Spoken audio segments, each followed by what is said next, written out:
Curtain raiser far festival మనము విజయవాడలో plan చేస్తున్న ఫెస్టివల్ పేరు Avakai Amaravati festival. This will be a celebration of literary and film traditions of Andhra Pradesh and Telugu. So దీనికోసము team works అనే ఒక కంపెనీతో we're working. So they are the same people who already organise Jaipur lit fest, బనారస్లో కబీరా అని ఇప్పుడు ఈరోజు వరకు అయితే ఉండింది, ఈరోజు అయిపోయింది, which is a classical music festival. ఇలాగ multiple festivals across the country experience ఉన్న వాళ్ళతో we're working. The plan is that the event will be happening January 8th to 10th లో ఈ వీకెండ్ విజయవాడలో అవుతుంది. And this is the beginning. The plan is to build the brand over time so that it becomes major tourism landmark in the whole country. Sir, you want to...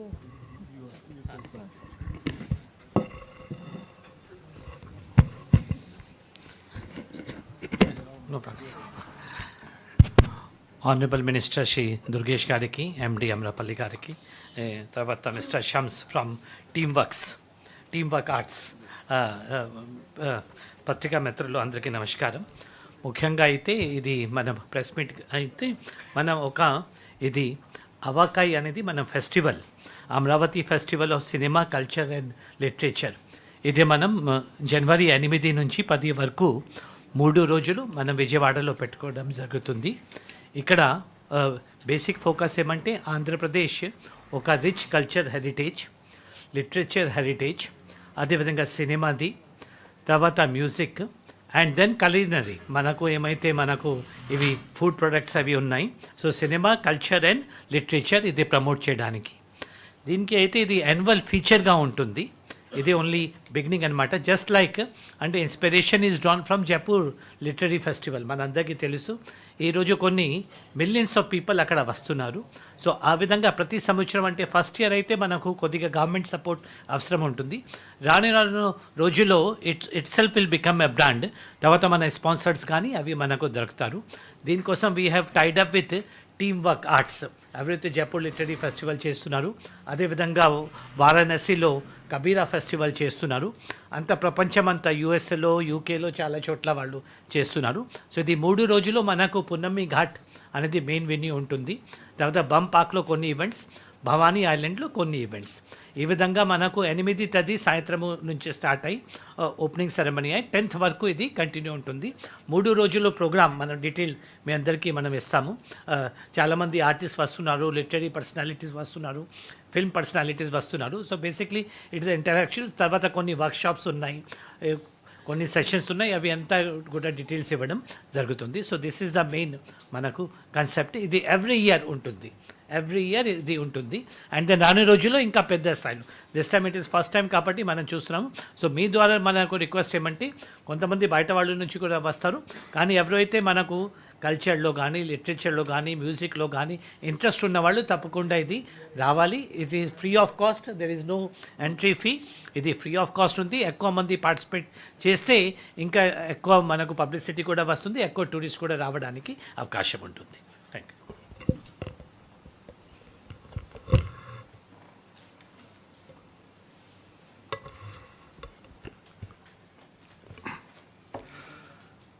special chief secretary Ajay Jain గారు, ఎండి ఆమ్రపల్లి గారు, అదేవిధంగా team work నుంచి చేసినటువంటి శ్యామ్ గారు, పాత్రికేయ మిత్రులందరికీ కూడా, అదేవిధంగా ఎలక్ట్రానిక్ మిత్రులందరికీ కూడా ధన్యవాదాలు.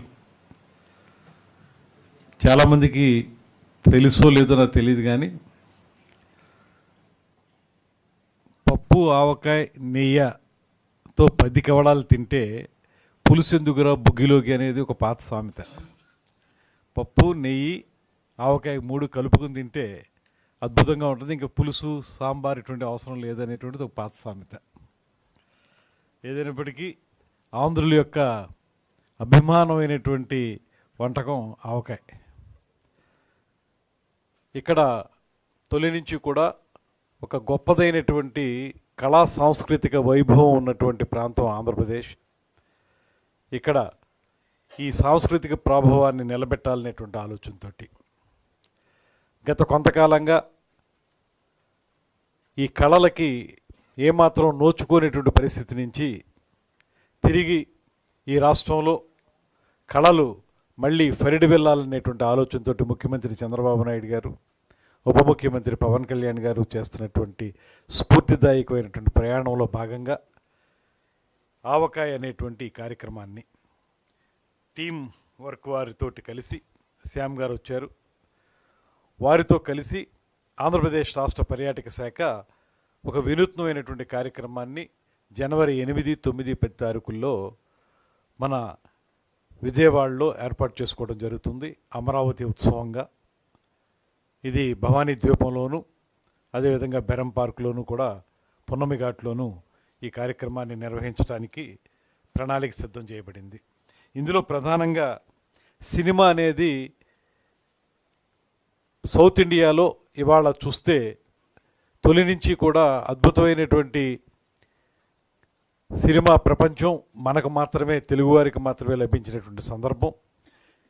ఇవాళ చూస్తే పాన్ ఇండియా మూవీ కానీ, పాన్ వరల్డ్ మూవీస్ కానీ 100% తెలుగువారికి సొంతమవుతున్నటువంటి ఈ సందర్భంలో సినిమా యొక్క పరిణామక్రమం ఎలా జరిగింది, సినిమా అనేది ఎలా ప్రారంభించబడింది, మూకీ యుగం నుంచి టాకీ యుగంలోకి ఎలా వచ్చింది, ఆ తర్వాత సినిమా రంగంలో వచ్చినటువంటి మార్పులు ఒక పక్కన, అదేవిధంగా పద్యం అనేటువంటి ఒక నాటకంలో ఒక రూపం కేవలం తెలుగువాడికి మాత్రమే సొంతమైనటువంటి పద్యం, ఆ పద్యం ఆ ఆలాపన మనకు మాత్రమే సొంతం, అటువంటి పద్యంతో కూడినటువంటి నాటకం, అదేవిధంగా మనకున్నటువంటి లిటరేచర్, సాహిత్య పరంపర, అనేక మంది లబ్ధ ప్రతిష్ఠులైనటువంటి కవులు అద్భుతమైనటువంటి కవిత్వాన్ని ఈ ప్రపంచానికి అందించినటువంటి సందర్భం ఒక పక్కన, అదేవిధంగా నృత్యం, కూచిపూడి నృత్యం మనకి సొంతమైనటువంటి కార్యక్రమం. ఆ కూచిపూడి నృత్యం ప్రపంచవ్యాప్తంగా పేరు పొందినటువంటి నృత్యం. అదేవిధంగా గానం, ప్రపంచ స్థాయిలో పేరు పొందినటువంటి బాలమురళీకృష్ణ గారు లాంటి అద్భుతమైనటువంటి గాయకులను అందించినటువంటి గడ్డ. ఇలాగా నృత్యం, సంగీతం, నాటకం, సినిమా, కవిత్వం ఇలాంటి వివిధ విభాగాల్లో ఎక్కడైతే ఆంధ్రప్రదేశ్ అద్భుతంగా ముందుకు వెళ్ళిందో అటువంటి ప్రక్రియల్లో సాహితీ ప్రక్రియలు అనండి, సంగీత ప్రక్రియలు అనండి, నృత్య ప్రక్రియలు అనండి, వీటిలో తొలి నుంచి మనం చేస్తున్నటువంటి కృషి దాన్ని సమకాలీన సమాజంలో ఉన్నటువంటి తరం వారికి, ఇప్పుడున్నటువంటి యంగర్ జనరేషన్స్ వారికి కూడా దానికి సంబంధించిన గొప్పతనాన్ని తెలియజేయాలనేటువంటి ఆలోచనతో ఎప్పటికప్పుడు దీంట్లో వినూత్నమైనటువంటి పోకళ్ళు వస్తున్నాయి కనుక ఆ పోకళ్ళని ప్రపంచానికి తెలియజేసి తద్వారా మన కళా సాంస్కృతిక ప్రభావాన్ని నిలబెట్టుకోవడానికి లేదా పునరుద్ధరించుకోవడానికి మనం చేసే ప్రయత్నంలో భాగంగా ఇవాళ వారు జైపూర్లో చేసేటువంటి కార్యక్రమాలు లాంటి కార్యక్రమాలు, ఇవాళ నిన్ననే వారణాసిలో పూర్తి చేసుకున్నారు కార్యక్రమం. వారు కూడా పూర్తిగా ప్రాచీన కళల పట్ల ప్రత్యేకమైనటువంటి అనురక్తితోటి చేస్తున్నటువంటి కార్యక్రమాల్లో వారి యొక్క ట్రాక్ రికార్డ్ చూసి వారితో కలిసి ఆంధ్రప్రదేశ్ రాష్ట్ర ప్రభుత్వం పర్యాటక శాఖ ఈ 3 రోజుల కార్యక్రమాన్ని ఏర్పాటు చేసుకోవడం జరిగింది. ఇందులో ముఖ్యమైనటువంటి అంశం మనకి కనుమరుగవుతున్నటువంటి జానపద కళారూపాలు చాలా ఉన్నాయి. పెర్ఫార్మింగ్ ఆర్ట్స్, ఆ పెర్ఫార్మింగ్ ఆర్ట్స్లో మనకి తోలుబొమ్మలాట కానివ్వండి, బుర్రకథ, హరికథ కానివ్వండి, ఇలాంటివన్నీ కూడా నెమ్మదిగా అంతరించిపోతున్న సమయంలో వీటిని రివైవ్ చేయటం ఎలాగా, మళ్ళీ ఆ పాతకాలపు జానపద రూపాలని ప్రజలకు తెలియజేయటం ఎలాగా, ఇలాంటి అంశాలన్నింటినీ దృష్టిలో పెట్టుకుని ఇవాళ ఈ 3 రోజుల వర్క్షాప్ అనండి, ఉత్సవం అనండి, పండుగ అనండి, 3 రోజుల కార్యక్రమం జరుగుతుంది. ఈ 3 రోజుల కార్యక్రమంలో వివిధ రంగాల్లో సినిమా రంగానికి చెందినవారు కానీ, సాహిత్య రంగానికి చెందినవారు కానీ, అదేవిధంగా కళారూపాలకు చెందినటువంటి లబ్ధప్రతిష్ఠులైనటువంటి వ్యక్తుల్ని ఈ కార్యక్రమాల్లో పార్టిసిపేట్ చేసి వారి యొక్క ఆలోచనలు మనకు తెలియజెప్తారు. దీనికి ఎంట్రీ ఫ్రీ, ఎవరైనా వచ్చి ఆ కార్యక్రమాల్లో పాల్గొనొచ్చు. రాబోయే రోజుల్లో ఏ రకంగా ఈ కళలను ముందుకు తీసుకువెళ్ళాలి, ప్రాచీన కళలైనటువంటి జానపద కళారూపాలతో పాటు అధునాతన కళ అయినటువంటి సినిమా, లేకపోతే ఇంకా మించి నాటకం, వీటికి సంబంధించి ఏ రకంగా మనం ముందుకు వెళ్ళాలనేటువంటి అంశాల మీద మనకి ఈ 3 రోజులు జరిగేటువంటి వర్క్షాప్స్లో కానీ, ఆ జరిగేటువంటి కొన్ని తోలుబొమ్మలాట అవి కూడా చూపిస్తారు, ఆ పెర్ఫార్మింగ్ ఆర్ట్స్ కూడా చేస్తారు. వీటన్నిటి ద్వారా మళ్ళీ మనం మన అధునాతనమైనటువంటి కళలు కానీ,